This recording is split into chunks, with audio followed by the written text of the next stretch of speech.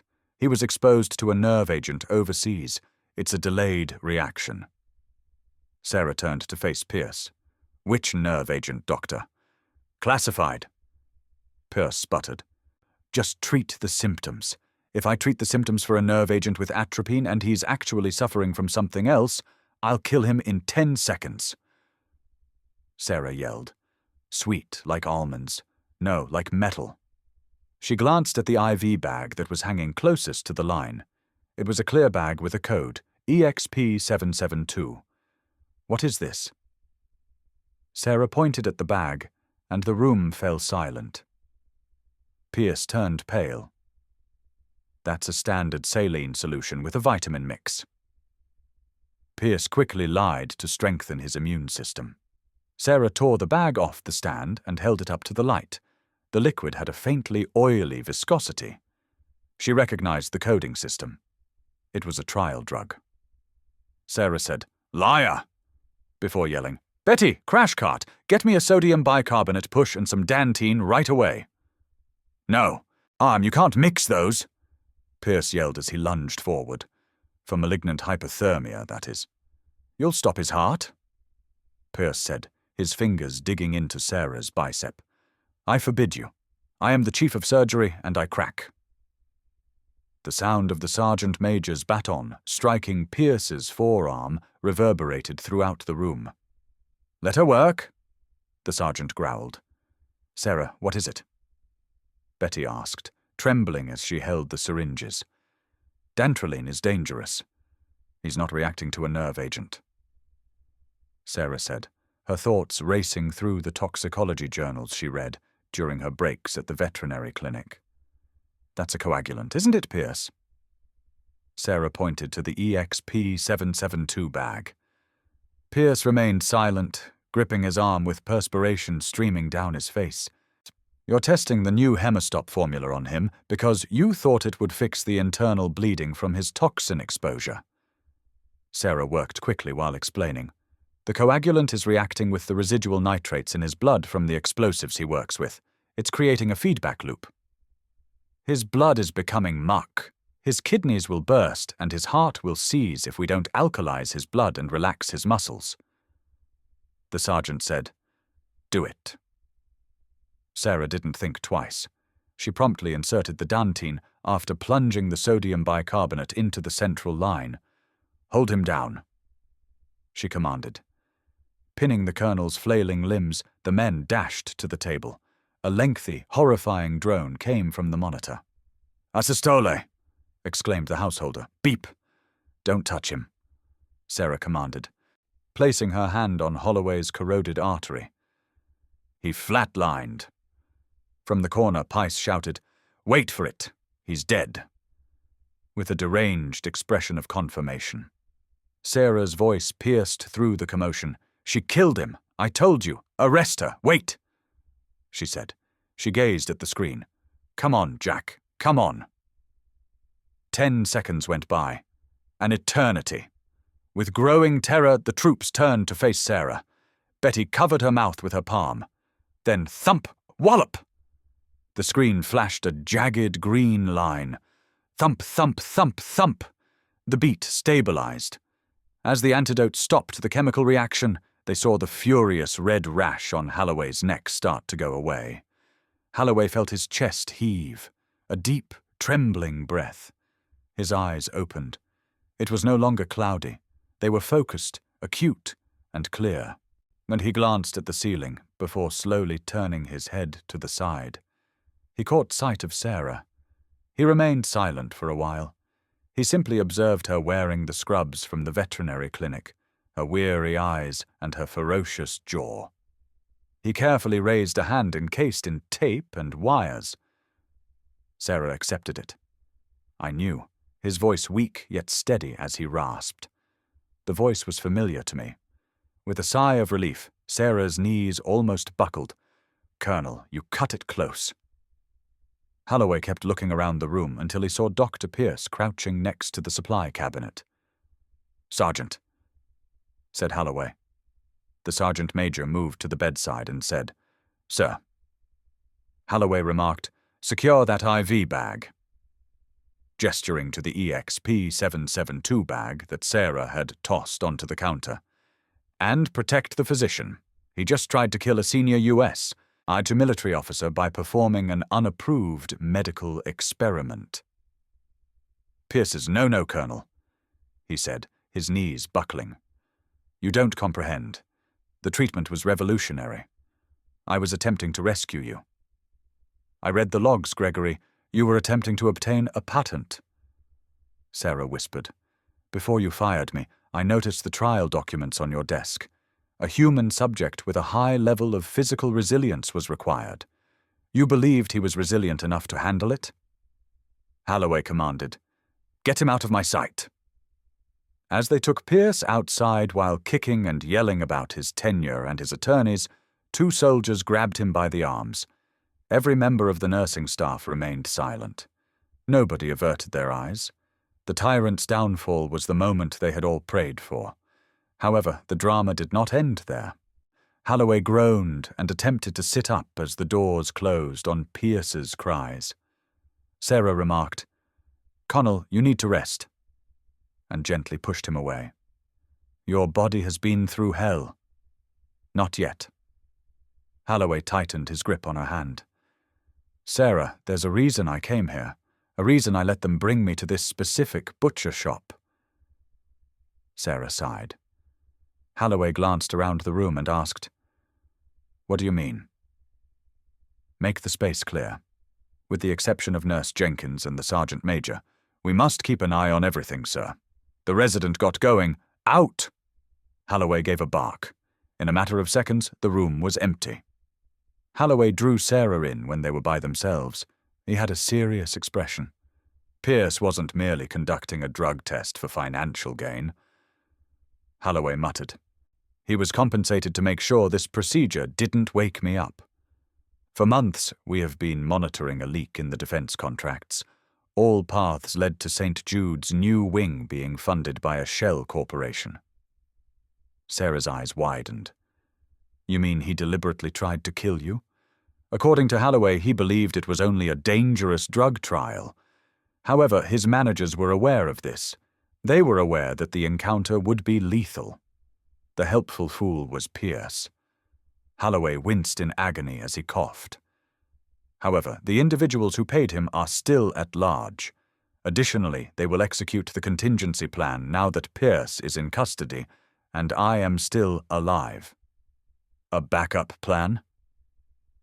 With a chilling sense of dread in her stomach, Sarah asked. The sergeant major gave his earphone a tap. His expression hardened to stone. "We have an issue, sir," the sergeant remarked. "The main power grid has been interrupted according to a recent notification from building security. We have backup generators." And Holloway inquired. The sergeant then drew his weapon and examined the room. The subterranean quarantine levels and the psychiatric ward's electrical locks have all simply disengaged. Although the entire building is under lockdown, the doors are still open. Sarah glanced at the screen. The electricity wavered. "They aren't coming to arrest Pierce," Holloway informed Sarah. Sarah glanced from the colonel to the door and said, "They're coming to burn the evidence, and that includes everyone in this room." She had just prevented a medication interaction from killing him. She now had to keep him alive at a facility that would soon become a conflict area. Sarah asked the colonel, "Can you walk?" Holloway smiled, a menacing wolf-like smirk. "With you, Nurse Jenkins, I can run." An unsettling, terrible half-light descended upon the hospital. The overhead fluorescents had been destroyed by the main power outage, leaving just the emergency backup strobe's pulsating red glare. The ensuing calm was quickly broken by far-off screams, the sound of equipment being toppled on floors above, and the distinct slam of massive security doors disengaging at the same time. The mood changed from medical urgency to tactical nightmare in Trauma 1. Sarah had already started to move. She reached for a go bag from beneath the counter. As head nurse, she had kept it equipped for situations involving large numbers of casualties. She added surgical shears, morphine injectors, pressure dressings, and tourniquets. "If they cut the power," Sarah uttered in a tense voice. "They also reduced ventilation. It will quickly get hot." With jerky, impatient movements, Holloway tore the EKG pads from his chest while sitting on the edge of the bed. The tremors had stopped, but he was still pallid, with perspiration running down his graying hair. He examined his hands and tested his grasp by opening and shutting them. Sergeant Major Vance went to the door and opened it an inch to look around the hallway. Without turning around, he produced a small 9mm handgun from an ankle holster as a backup weapon and extended it to Holloway. Vance said, "Sir, condition?" With a metallic clack that was too loud in the tense environment, Holloway took the weapon and checked the chamber. "Sergeant Major, you're operating at 40%, which is enough to cause trouble." "Oh, you're in the middle, Sarah, which is your point. Keep your head down, keep quiet." Sarah experienced an odd rush. He didn't contact Miss Jenkins or her nurse. He gave her the name Sarah and placed her within the formation. She wasn't a burden. She belonged to the unit. They stepped out into the hallway. It was a spectacle straight out of hell. Movement appeared jerky and stroboscopic due to the flashing red lights. A gurney lay flipped down the hall. Everywhere, papers fluttered. Sarah muttered, "Where are we going?" Vance hugged the wall and murmured gently, "Roof is no go." Raising his rifle. "The steam tunnels lead to the city grid, which is our only covert escape route." They arrived at the central nurses' station. "If they control the perimeter, they'll have snipers covering the helipad. We need the sub." Was deserted. The computers were dark. Then, out of the waiting area's shadows, a massive man in a torn hospital gown emerged, bellowing incoherently and with wild eyes. He was one of the patients released from the high-security psychiatric wing, and he was carrying a broken IV pole like a spear. He saw Sarah first and charged, swinging the metal pole with deadly force. Down, the pole zipped through the air where Sarah's head had been a moment earlier as Holloway barked, causing her to swiftly drop to a squat. Before the guy could swing again, Holloway moved despite his infirmity. The colonel entered the man's guard despite the fact that he had been flatlining for 10 minutes. It was over in 2 seconds, a vicious, murder-effective blow to the solar plexus followed by a sweep of the legs, and the enormous patient fell to the ground with a thud that stole his breath and lay moaning. Holloway leaned against the wall, exhausted, clutching his chest, and Sarah was at his side in an instant. "Don't push it, Jack," she warned, noticing his eyes. Dilated, they didn't simply open the doors. Holloway wheezed and nodded to the man on the ground. Vance was at the window at the end of the hall, looking out through the reinforced glass into the rain-slicked night. "Connell," Vance said grimly, "we have company." Sarah glanced over his shoulder and saw 4 black, unmarked tactical vans screeching to a stop at the main entrance. Men in full body armor carrying assault rifles poured out. They weren't moving like police. They were moving like an execution squad. Holloway confirmed, his jaw tight. "The cleaners aren't here to take Vance, frag," Holloway commanded, pulling a flashbang grenade from his vest, standard equipment for Holloway's detail, and tossing it toward the stairwell door just as it burst open. 3 figures in black tactical gear stepped through, and the grenade's deafening concussion and blinding white flash filled the narrow hallway. The 3 mercenaries staggered back, blinded, their hands flying to their helmets. "Prisoners, Sarah. They're here to sanitize the building. Everyone inside is a loose end. Go! Go!" Holloway growled and pushed Sarah in the direction of, "Down fast as you can." Vance yelled, taking the rear with his weapon trained up the stairs as they burst into the opposite stairwell door, the one leading down. The heavy fire door slammed shut behind them. muffling the shouts and the instantaneous eruption of automatic gunfire that chewed up the door frame they had just passed through. The air grew colder and damp, smelling of mold and harsh industrial cleaners. There were fewer emergency lights here, leaving long stretches of complete darkness. Sarah's vet clinic scrubs were drenched in sweat. They arrived at the sub-level, which included the morgue, laundry services, and the entrance to the city steam tunnels, a maze of pipes, humming generators, and towering metal shelves filled with supplies. "Hold," Holloway whispered, holding up a fist, and they stopped in the shadow of a massive industrial boiler. The silence down here was heavy, broken only by the drip. She could hear behind her, his breathing ragged, a wet rattle developing in his chest, ard of water and the far-off hum of the backup generators, and then they heard a whimper coming from behind a stack of linen carts. Vance moved silently, weapon ready, and rounded the carts to find Dr. Gregory Pierce curled up in a ball on the filthy concrete floor, soaking wet and shivering violently. He looked up as Vance approached, his eyes wide with terror in the red emergency light, his expensive suit torn, his face smeared with grime, and he had fled, hiding like a rodent in the deepest hole he could find. "Don't shoot. Don't shoot."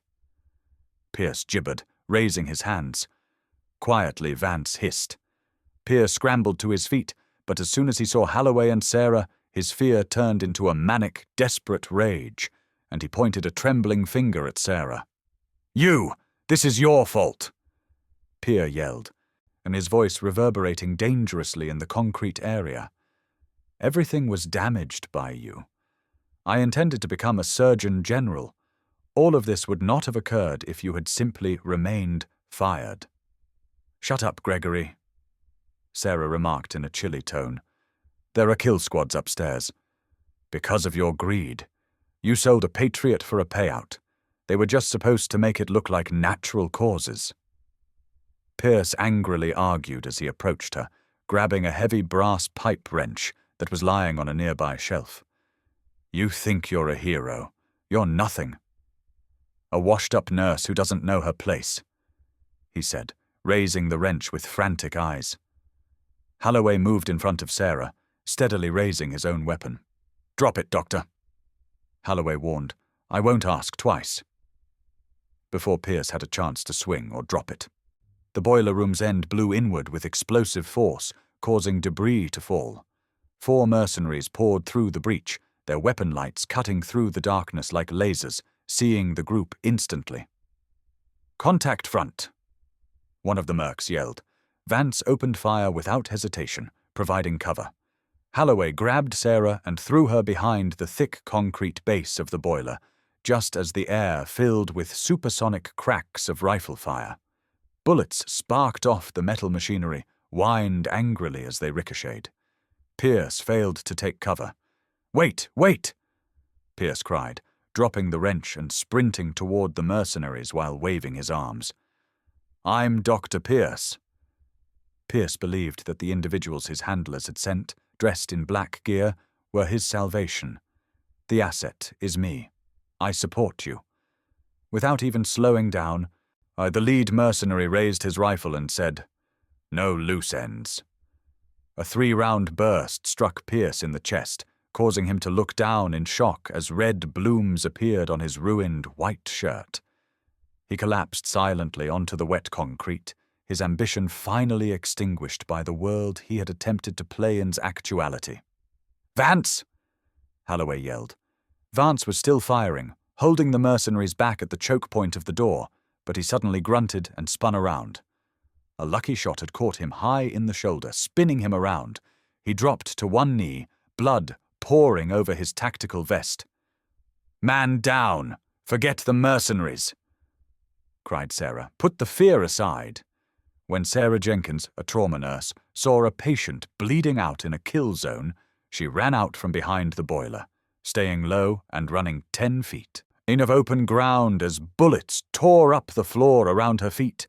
She slid in beside Vance behind a metal workbench. Holloway roared, suppressing fire. Despite his condition, he leaned out from behind the boiler and unleashed a steady rhythm of fire with his pistol, forcing the mercenaries to duck back behind the doorway. Sarah tore open Vance's vest. The wound was ugly through and through the deltoid muscle, arterial bleeding.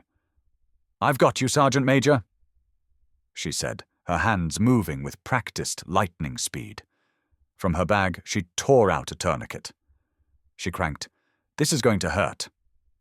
The tourniquet was firmly applied to his arm. Vance's face was grey, and he moaned through clenched teeth. "Go get the colonel out!" Vance exclaimed. "Shut up, Vance!"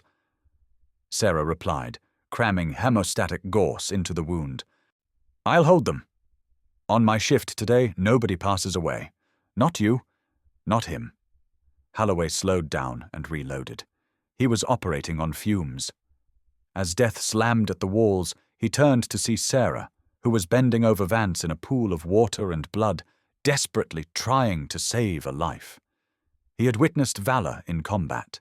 He had witnessed Medal of Honor winners in action. However, the fiery, unyielding bravery of the nurse they had fired was unlike anything he had ever witnessed. "Sarah!" shouted Holloway over the gunfire. After securing the pressure dressing, Sarah said, "We can't hold here. They're bringing up grenades." Draping Vance's good arm over her shoulder, she pulled him to his feet. Despite being half his size, she had insane strength thanks to adrenaline. Sarah said, "The tunnels!"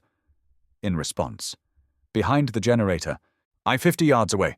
Colonel, get moving! Make a move!" They withdrew farther into the darkness. With Sergeant Major Holloway guarding their rear and Sarah nearly lifting him, he fired until his slide locked back. Empty. Just as a grenade fell into the boiler room behind them, they dove into the darkness of the steam tunnel entrance. The entry was sealed with a collapse of debris and twisted metal after the tremendous explosion. They were still alive. They were miles from safety, wounded and without ammunition while in the tunnels. Jack Holloway was also starting to cough up blood. The steam tunnels, with their leaking pipes, scuttling rats, and sweltering heat, were a nightmare come true. But Sarah Jenkins was not afforded the luxury of fear. In essence, she was carrying two guys. Major Vance, the sergeant, and it was with his hefty arm slung over Sarah's left shoulder. He staggered, his face ghostly pale from blood loss. Colonel Jack Holloway, whose respiration sounded like a rusted roar, was marching on sheer effort to her right. He would cough every few yards, making a hacking, wet sound that produced flecks of blood. The chemical reaction had been halted by the antidote, but the stress of the gunfight and the first toxins' damage to his lungs were catching up with him. Holloway wheezed, "Leave me," and came to a stop against a concrete wall covered in graffiti. His legs could no longer support him as he went down. "Not happening." Sarah gritted her teeth. "Sarah, you take Vance. Get to the surface. I'll hold the tunnel." She illuminated his eyes with the light from her tiny pen. Their eyes were glazing over. "Either we move together, or we stay put." With a shaky voice, Holloway muttered, "That's an order, nurse." With a grunt of effort, Sarah grabbed his tactical vest and hauled him upright, saying, "I don't work for the military, and I don't work for that hospital anymore. You may keep your orders, Colonel, as I don't have a job right now. Go for a walk now." Holloway gave her a look. In the pen's faint light, he saw a lady who had lost everything, her livelihood, her career, and her reputation, fighting for him with such ferocity that it embarrassed the men under his command. "After what they had done to you?" Holloway softly said, "Why?" With her shoulders screaming in agony, Sarah repositioned her hold on Vance and asked, "Why are you saving me?" "Because I'm a nurse, Jack. That's who I am. It doesn't matter if I'm in a sewer or a surgical suite. I save lives. That's the job." After what seemed like hours of trudging, the tunnel finally started to slope upward. A rusty iron Vance nodded groggily and said, "I can make it." Sarah shook the big man and said, "We're here. Can you climb?" Vance went first, pushing the heavy iron cover aside with a groan of effort. He climbed out, weapon raised, scanning the area. Clear, he whispered down. Sarah helped Holloway up the ladder, pushing him from below before pulling herself up into the pouring rain.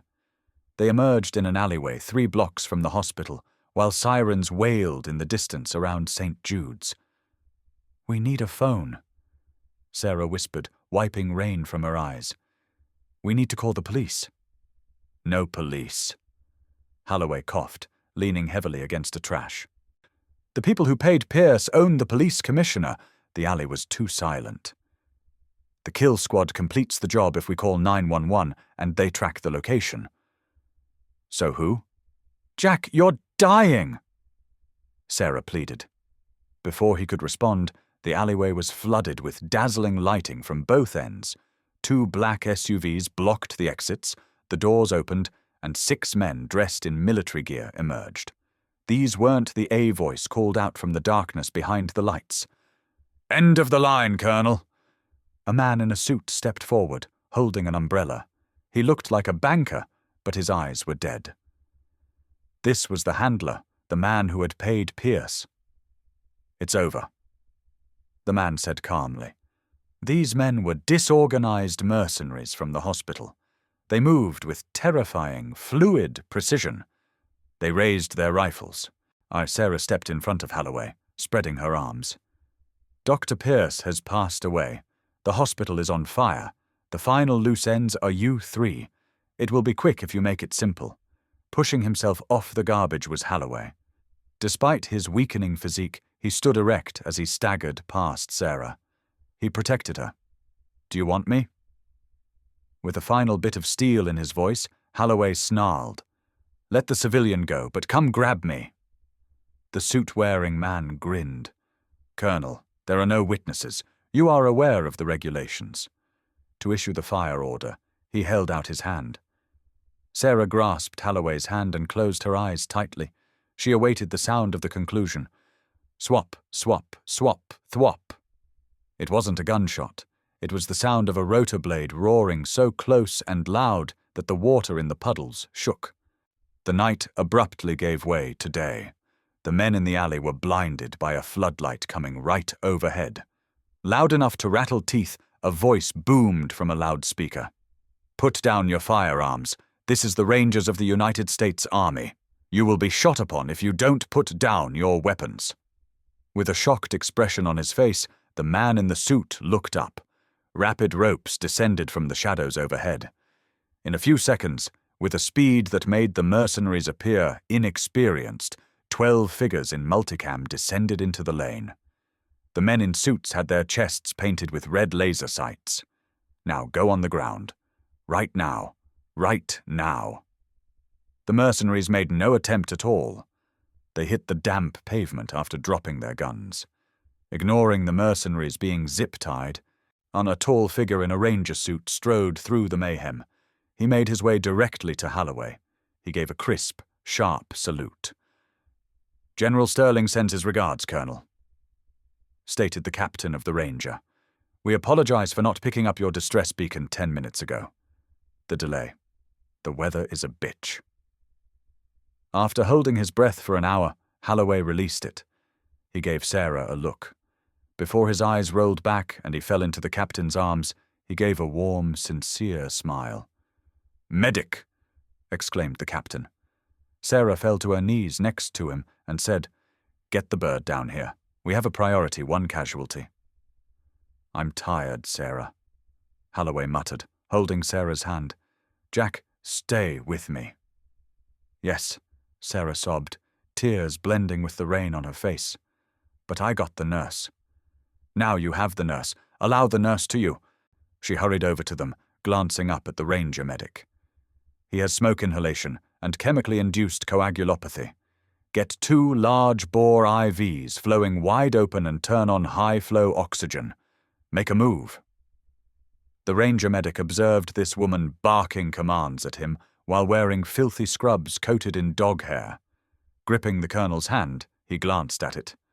"Yes, Mom," exclaimed the medic.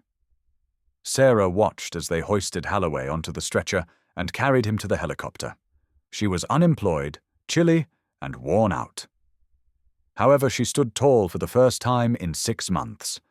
After 3 months, the glare of cameras and the glitter of medals filled the big ballroom of the Willard Intercontinental Hotel in Washington, D.C. The heroes of military medicine were honored at the gala.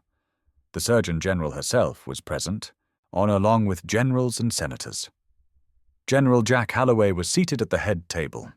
He appeared different, maybe leaner, but the grey pallor had vanished, to be replaced with a robust, vigorous energy. Wearing his dress blues, he had a lot of ribbons on his chest. Sergeant Major Vance sat next to him, his arm in a sling but still appearing formidable. The focal point of the military brass wasn't paying notice. The Secretary of Defense stood at the podium. A corruption that undermined our faith was revealed by the occurrences at St. Jude's Medical Center. The Secretary addressed the microphone. Because of the efforts of one person, a person who had been rejected by the very institution she vowed to defend, many lives were saved while many more were destroyed. The front row caught the Secretary's attention. "Please come forward. Miss Sarah Jenkins." Sarah got to her feet. She didn't have on scrubs. She was dressed in a matching deep blue evening gown.